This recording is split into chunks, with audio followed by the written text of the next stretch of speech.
지구 생명체들을 대멸종 사태에 몰아넣는 중입니다. 대멸종이 장기적으로 어떤 결과를 낳을지도 모르면서요. 그런 게 지능이면 지구엔 생명의 흔적도 남지 않을걸요? 제가 두려운 건 이겁니다. 자기가 똑똑한 줄 아는 우리가 지혜는 갖추지 못해서 결국 미래 세대의 생존을 확보하지 못하도록 세상을 몰고 가는 거예요. 미래에 대한 불안은 근거 없는 두려움이 아니에요. 데이터들을 살펴보면 사실 어떤 의미로는 굉장히 논리적인 불안이죠. 하지만 중요한 건 미래를 바꿀 기회가 있다는 거예요. 현재의 문제들을 해결해 나가는 방법을 모두 안다는 점 역시 희망적이죠. 우리한테 없는 건 그 해결책들을 자리 잡게 만들어줄 맥락이에요.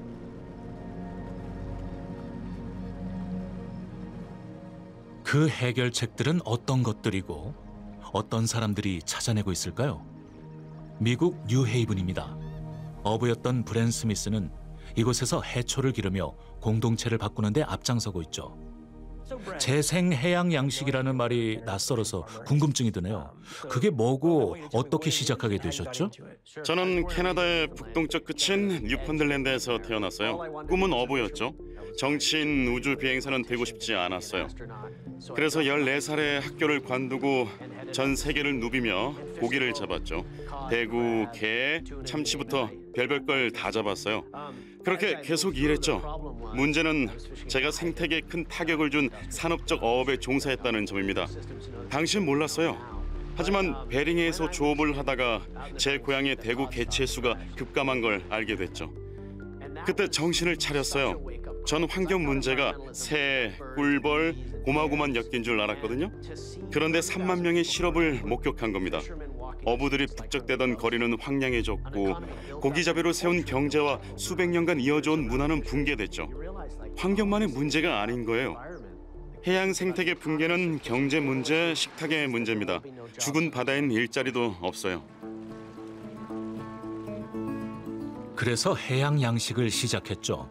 스미스는 해초를 재배하며 새로운 눈으로 바다를 보도록 어부 수백 명을 교육합니다. 농업의 위기라는 말이 심심치 않게 들리는 요즘, 스미스는 바다에서 가능성을 보죠.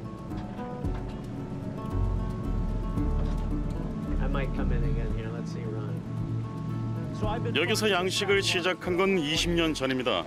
여기가 저희 양식장인데 면적이 4만 제곱미터 정도 되죠. 양식장의 가장자리에는 밭이 설치되어 있습니다.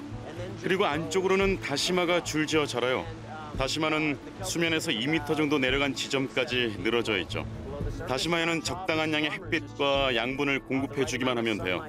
다시마가 잘 자라도록 수심도 조절해주죠. 수온이 몇 도일 때 파종할지도 정해요. 간단하죠? 똑똑해 보이게 좀 복잡했으면 싶을 정도예요.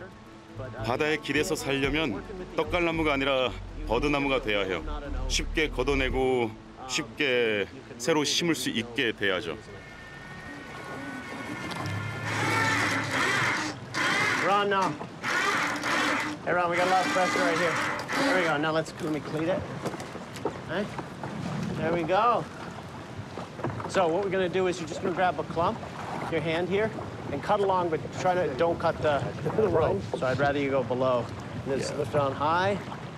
Okay, okay. Do some more here. I'm just going to cut. 다시마는 쓸모가 많은 게 장점입니다. 물론 먹을 수도 있죠. 많이 먹어야 해요. 요리 주재료로 써야 하죠. 저렴하거든요. 맛있는 요리도 만들 수 있어요. 창의력을 발휘할 여지도 아직 많죠. 생물 촉진제라든가 비료, 육상 농업용 사료, 화장품, 의약품 등에 활용하고 생분해 플라스틱도 만들 수 있죠. 전 육지 농사와 바다 농사 사이의 벽을 무너뜨리고 싶어요. 바닷물에는 인, 질소, 탄소 같은 양분이 지나칠 정도로 많고 그 양분들을 이런 해초가 빨아들이죠. 양분을 걷어서 비료나 생물 촉진제 같은 거로 활용하는 겁니다. 해초성 미량 영양소들은 과수원이나 화훼 농가 같은 곳에 꼭 필요해요. 육지가 필요로 하는 걸 바다가 제공해 줄 수 있죠. 예전에 바다는 배를 타고 나가서 원하는 걸 가져오는 곳이었어요. 잽싸게 가져오고 싶은 만큼 가지고 왔죠.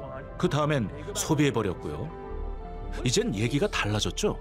이야기라는 말이 마음에 드네요. 미래에는 다른 이야기가 필요하다고 생각하거든요. 전 기후변화와 논의에서 문화적 변화의 측면이 간과되는 점이 아쉬워요. 사람들을 움직이는 게 뭔지 생각해야죠. 영혼은 뭘로 채워지고 아침마다 사람을 침대에서 일으키는 건 뭘까요? 돈만은 아니죠. 어릴 때 전 어부가 되고 싶었어요. 남의 지시를 받지 않고 마을을 먹여 살린다는 긍지를 느끼고 싶어서요. 그런 동기가 중요해요. 해초 양식을 시작하면서 고깃대를 쫓는 스릴은 사라졌죠. 하지만 내 힘으로 성공할 수 있다는 생각에 힘이 났어요. 엔지니어, 과학자, 양식업자, 1인 3역을 해야 했지만 주변을 도울 수 있다는 게 영혼을 채워줬죠. 어부들하고도 그런 얘기를 해요. 포기해야 할 게 있지만 아침에 침대를 박차고 일어나게 해주는 것도 있다고요. 이런 식으로 동기를 부여해줄 요소를 찾아야죠. 블루칼라 계층한테 혁신을 이끌어내려면 그게 중요해요. 정치도 그 방향으로 가야 하죠. 사람들이 자신을 해결책의 일부로 보고 혁신과 지식 네트워크를 활용할 수 있게 되면 더 나은 미래로 나아갈 겁니다. 이 문제를 해결하려고 수백만 명이 매달려 있는데 핵심은 영혼을 자극하는 거예요.